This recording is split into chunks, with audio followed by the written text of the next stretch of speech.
Um fã número 1, uma paixão obsessiva e uma carreira em ascensão. Hoje eu vou contar o caso Rebecca Schaeffer.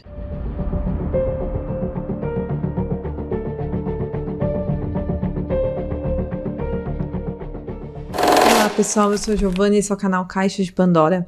Já no comecinho do vídeo eu vou pedir para quem não é inscrito se inscrever aqui no meu canal porque me apoia muito. Também deixa um like no meu vídeo já no início do vídeo para você não esquecer. Deixa também um comentário com uma sugestão de caso para eu trazer aqui no canal. Esse caso é uma sugestão que eu peguei aqui no comentário de um inscrito. Fiquem comigo até o final do vídeo e bora pro caso de hoje.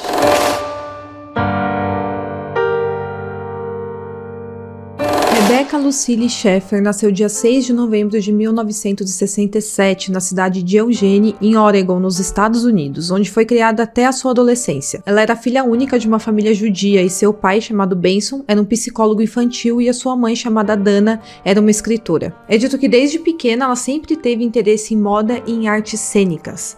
Ela era descrita como uma menina bem carinhosa e também muito inteligente. É falado que ela era autodidata, só de observar alguém fazendo alguma coisa ela conseguia aprender com muita facilidade. E ela também sempre foi muito apegada aos seus pais. Em 1980, quando ela era adolescente, eles se mudaram para Portland e lá ela passou a estudar na Lincoln High School. E a Rebecca era uma menina muito simpática com todo mundo, então ela sempre teve muitos amigos na escola e ela era bem popular também lá no colégio. E foi nessa escola que ela começou a fazer curso de teatro. É falado que ela se apaixonou pelo curso e decidiu que queria ser atriz. Nessa época ela tinha 14 anos e ela foi aprovada em um teste para fazer parte de uma agência de modelo.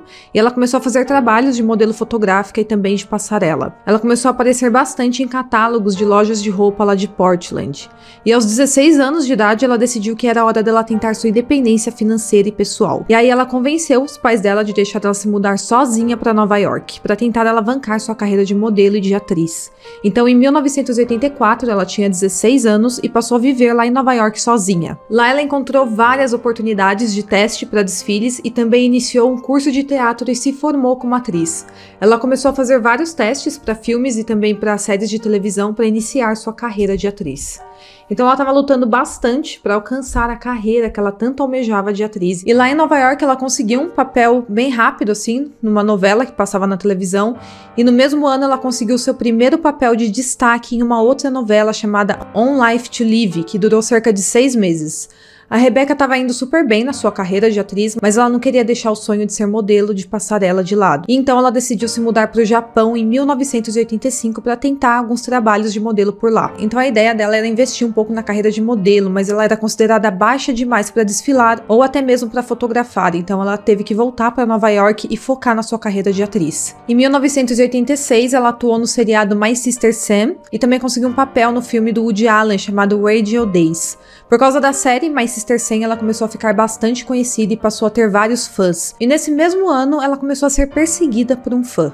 Durante um dia normal de gravação, no set de filmagem, um dos seguranças vieram avisar a Rebecca que tinha um fã com vários presentes para entregar para ela na porta do set, querendo conversar com ela.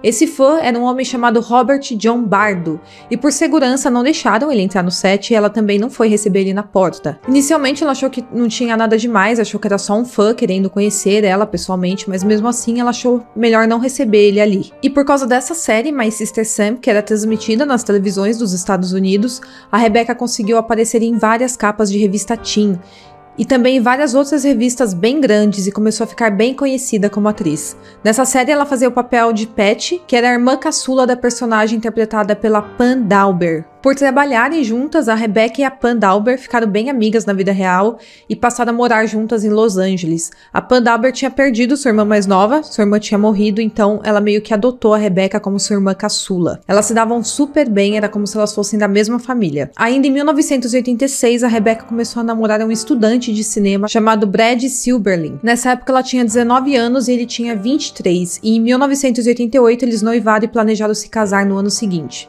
Depois o Brad acabou se tornando um diretor de cinema bem conhecido.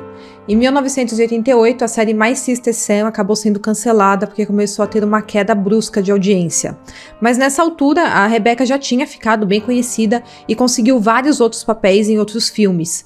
Nessa época, ela conseguiu um papel bem importante para a carreira dela no filme de comédia chamado A Scene from the Class Struggle in Beverly Hills. Nesse filme, ela interpretava um papel um pouco diferente do que ela já tinha atuado na sua carreira de atriz anteriormente, e por isso esse papel era muito importante para a carreira dela. Nesse filme, ela faria um papel um pouco mais rapaz adulto com um par romântico. E nessa época também a Rebecca decidiu sair do apartamento da Sandauber e ir morar sozinha em West Hollywood.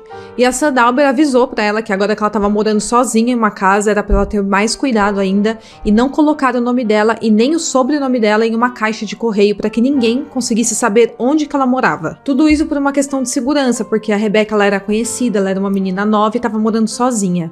Mas é dito que a Rebecca acabou não dando muito ouvido pra isso e ela colocou sim seu nome na caixa de correio.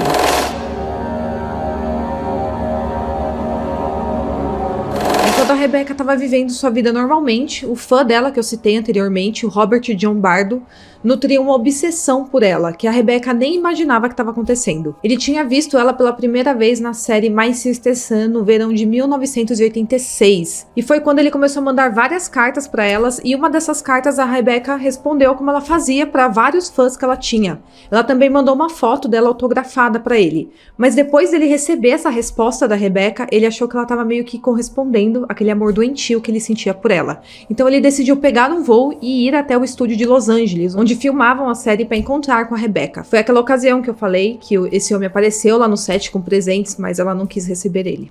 Quando ele não conseguiu entrar no estúdio, ele ficou completamente descontrolado, com muita raiva, mas ele continuou na cidade alguns dias para tentar novamente conhecer a Rebecca pessoalmente. Então ele ficou ali no hotel da cidade e depois de alguns dias ele retornou ao set de gravação para tentar entrar novamente.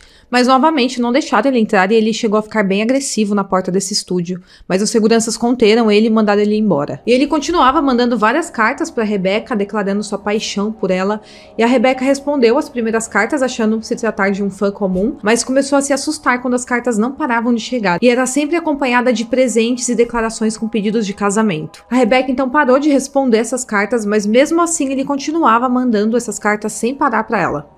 Em 1989, quando a Rebecca fez um papel no filme Scene from the Class Street em Beverly Hills, e o Robert viu ela contracenando com outro ator, viu eles se beijando ali na cena, ele ficou com muito ódio, com muitos ciúmes e decidiu que deveria matar a Rebecca. O Robert tinha 19 anos nessa época e trabalhava em um fast food e também tinha um histórico muito problemático. Ele era um rapaz bem sozinho, sem muitos amigos, e desde criança ele tinha o costume de ameaçar algumas pessoas. É falado que ele sempre estava envolvido em brigas na escola. Ele também já tinha sido internado em um hospital psiquiátrico após tentar tirar sua própria vida, onde passou por uma série de avaliações. Ele foi considerado gravemente deficiente emocional. E ele também foi diagnosticado com um transtorno bipolar. Além dos seus problemas de saúde mental, Robert também tinha uma tendência de perseguição desde jovem.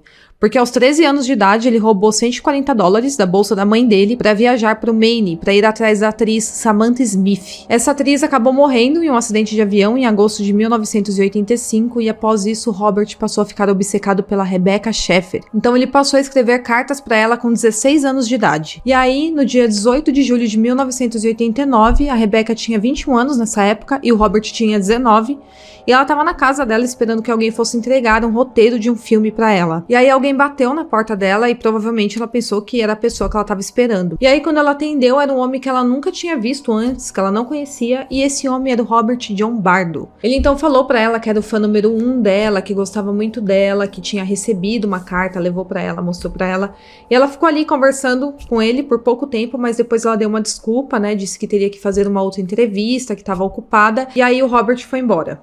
Mas uma hora depois, o Robert voltou e bateu novamente na porta dela. Quando ela atendeu, ela disse pra ele que não tinha tempo de ficar ali conversando, então o Robert pegou a arma que estava na cintura dele e atirou no peito dela com uma pistola calibre 357 a queima-roupa. Em seguida, ele fugiu da cidade. Uma vizinha viu e chamou a ambulância e a equipe de resgate tentou reanimar ela ali no local, mas a Rebecca faleceu assim que chegou ao hospital. O Robert foi encontrado no dia seguinte ao crime correndo e gritando em uma estrada no Arizona. Ele ficava gritando: "Eu matei Rebecca Schaeffer". Então no dia seguinte ao crime ele foi preso e o próprio Robert relatou para a polícia todo o ocorrido. Ele contou que ele amava a Rebecca, perseguia ela já fazia 3 anos. Ele também contou como que tinha ficado com muita raiva da Rebecca de vê-la beijando outro homem na cena do filme e como ele tinha planejado matar ela por causa disso. Ele contou das idas ao set para tentar conhecer a Rebecca pessoalmente e também como ele tinha na cabeça que a Rebecca Rebecca tinha correspondido o amor dele quando ela respondeu aquelas cartas. E ele falou que realmente que a motivação do crime dele tinha sido ele ver a Rebecca beijando outro homem em cena. Ele achou que deveria punir ela por causa disso. Ele falou que naquele momento a Rebecca tinha perdido a inocência que ela tinha e por isso ela deveria ser punida. E para descobrir o endereço dela, ele contratou um detetive para isso, que conseguiu o endereço dela através do departamento de veículos motorizados. Então, pelo que eu entendi, é um departamento que é como se fosse uma espécie de Detran que a gente tem aqui no Brasil. Esse departamento passou o endereço dela pro detetive do Robert e o detetive passou pro Robert o endereço. Por isso que ele conseguiu chegar até a casa dela. E aí, quando ele conseguiu o endereço dela, ele alugou um carro e foi de Tucson, no Arizona, onde ele morava, até Los Angeles, onde a Rebecca estava morando. E ele falou que toda a ideia de como ele faria tudo isso veio da música Exit, da banda U2, que fala sobre a mente de um criminoso cruel, e também de um artigo que ele tinha lido sobre um fã que tentou matar a atriz Teresa Saldana em 1982. Esse fã também tinha contratado um detetive para descobrir onde que a Teresa morava, e ele foi até lá matar ela, mas ela conseguiu sobreviver a esse ataque. Então o Robert tinha se inspirado nesse outro fã para cometer o assassinato contra a Rebecca.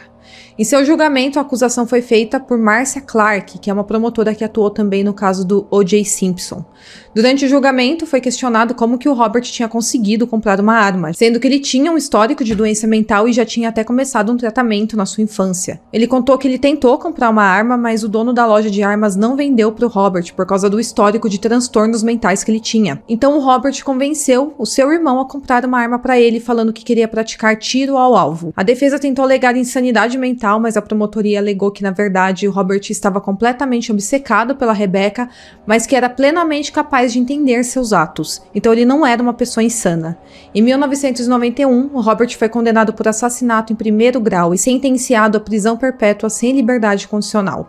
A morte da Rebecca causou uma comoção nacional e o estado da Califórnia aprovou algumas leis anti-perseguição se baseando nesse crime. Essa lei também impediu que o Departamento de Trânsito do estado fornecesse o endereço de quem tem automóveis para outras pessoas que solicitasse, porque foi dessa maneira que o Robert teve acesso ao endereço residencial da Rebecca. Hoje o Robert tem 52 anos de idade e continua encarcerado na prisão estadual de Avenel, em Kings County, na Califórnia. Bom, então esse foi o caso de hoje. É um caso bem triste, porque a Rebecca era uma menina que estava com a sua carreira em ascensão. Ela tinha tudo para dar certo, já estava dando tudo certo para ela. Ela ia casar, uma menina super nova, mas infelizmente acabou sendo vítima aí de um fã obcecado. Eu espero muito que vocês tenham gostado do vídeo. Não se esqueça de curtir e de se inscrever aqui no meu canal. Deixe um comentário falando o que você achou do caso de hoje e até o próximo caso.